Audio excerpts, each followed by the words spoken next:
안녕하십니까. 백유형 제7회차 서길봉입니다.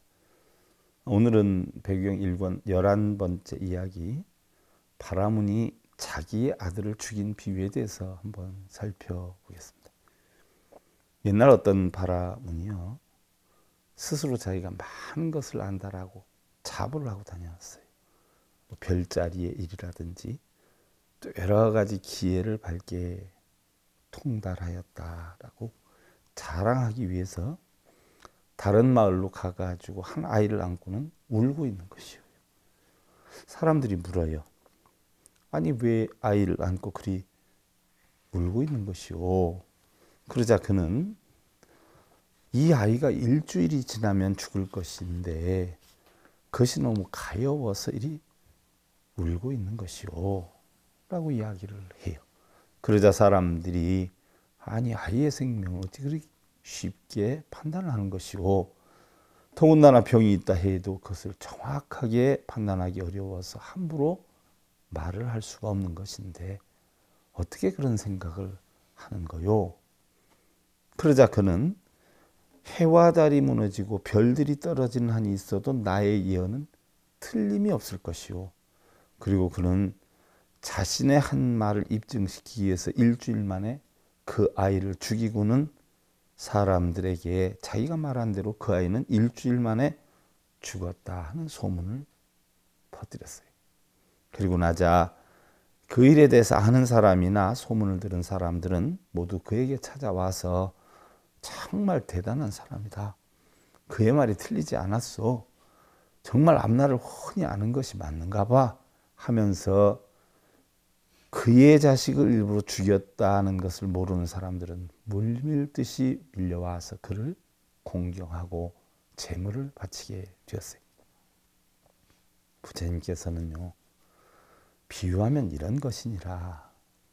나의 제자들 가운데 잘못된 무리의 제자들이 이 양을 위해서 도를 얻었다라고 자칭을 하면서 바른 법을 펴는 선남자들을 비방을 하고 잘못된 법으로 어리석은 자들의 원하는 소원을 이루게 해주겠노라 라고 거짓으로 자비의 덕을 나타내는 자들과 같은 것이니라.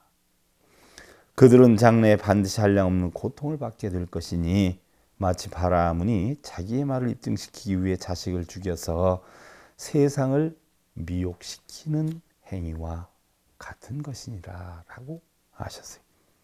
우리 불교의 계율 중에 처음으로 생긴 것이 거짓말하지 말아의 불망어의 계율이죠. 부처님께서 배살리에 계실 때 베라냐 마을의 촌장이 부처님의 법문을 듣고는 다른 곳으로 가지 마시고 이곳에서 법문을 해주신다면 한 것 동안 공양을 올리겠다라고 해서 부처님께서는 그 말을 듣고 약속을 했어요. 그런데 베라냐 촌장은 마을에서 허락해 주지를 않았어요. 그래서 결국은 부처님께 공양도 못 올리고 부처님께 미안한 마음이 들어서 결국은 나타나지도 않게 되었죠. 부처님과 제자들이 가뭄과 기근에 허덕이자 부처님께서는 각자 근기에 따라서 탁발 공양을 하면서 우리 안거 후에 만나기로 하자라고 하면서 헤어지게 되었어요. 안거가 끝난 뒤에 만나보니까요, 모두들 피죽도 못 먹은 듯 힘에 겨워서 어려워했는데 바고강변에 있던 비구들은 기름기가 줄줄 흐르고 돈이 넘쳐나는 거였어요. 그래서 부처님께서 이상히 여기셔서 물었어요. 그러자 그곳의 비구들은 나는 상인법을 얻었고 아라한이 되었으며 무수한 선전과 신통과 타심통으로 그대들의 원하는 바 소원 성취를 이루게 해줄 것이니 그대들은 빨리 와서 공양하고 공양하라 라고 하자 이 말을 들은 거사들은 크게 신심을 내어서 비구들에게 공양을 하고 존경을 하고, 이러다 보니까 바구강변의 비구들은 커다란 흉년에도 불구하고 기력이 충만하고 피부에 기름기가 넘쳐 흐르고 배부름과 재물을 축적하였던 것이, 이러한 사실을 아시게 된 부처님께서는 자신의 이양을 위해서 과인법을 얻었다, 소원을 이루게 해주겠다, 라고 하는 것은 큰 도적질이다 라고 크게 책망을 하시고는요.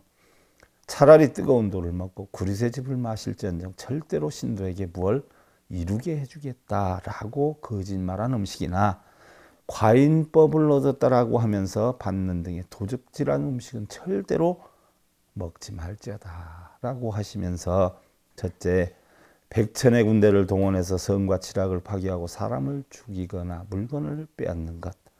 둘째로 악한 비구가 많은 비구를 데리고 인간에 유양하면서 삿된 법을 설하는 것. 셋째로 비구가 부처님의 교설에 대하여 스스로 경지에 올랐다라고 하는 것. 넷째로 비구가 범행을 닦지 않고 스스로 범행을 닦았다라고 하는 것. 다섯째로 비구가 자신의 이익을 위해서 과인법을 얻었다, 신통력이 있다, 무엇을 이루게 해주겠다, 영험이 있다라고 하는 것 등은 일체세간의 천인 마범 삼은 바라문 가운데서 가장 큰 도적이니라. 이와 같은 비구 비구니는 바라의 죄, 즉 단두죄, 목을 자르는 죄죠. 이게 범어로 파야야티가요. 여기에 해당이 되니 청정 비구 비구니와 함께 살지 못한다라고 하시었어요. 본생경에서. 근데 지금도 보면 무엇을 이루게 해주겠다, 영험이 있는 도량이다 엄청 많이 나오죠. 부처님 법대로 하면 다 단두죄에 해당이 되는 도량들이에요. 스님들이고. 이렇게 해서 라우라의 작은 거짓말에 이어서 베라냐의 큰 거짓말, 그리고 도둑질에 버금가는 스님들의 소원을 이루게 해주겠다, 영험이 있다, 신통력이 있다 하는 등의 거짓말로 인해서 재물을 축적하면 안 된다라고 하는 대망어계가 생겨나게 된 것이 일글자인데, 바른 불법으로 바른 불자 되시기를 기원드리면서요. 백유경 제7회차 성일봉이었습니다. 감사드립니다. 성불하십시오.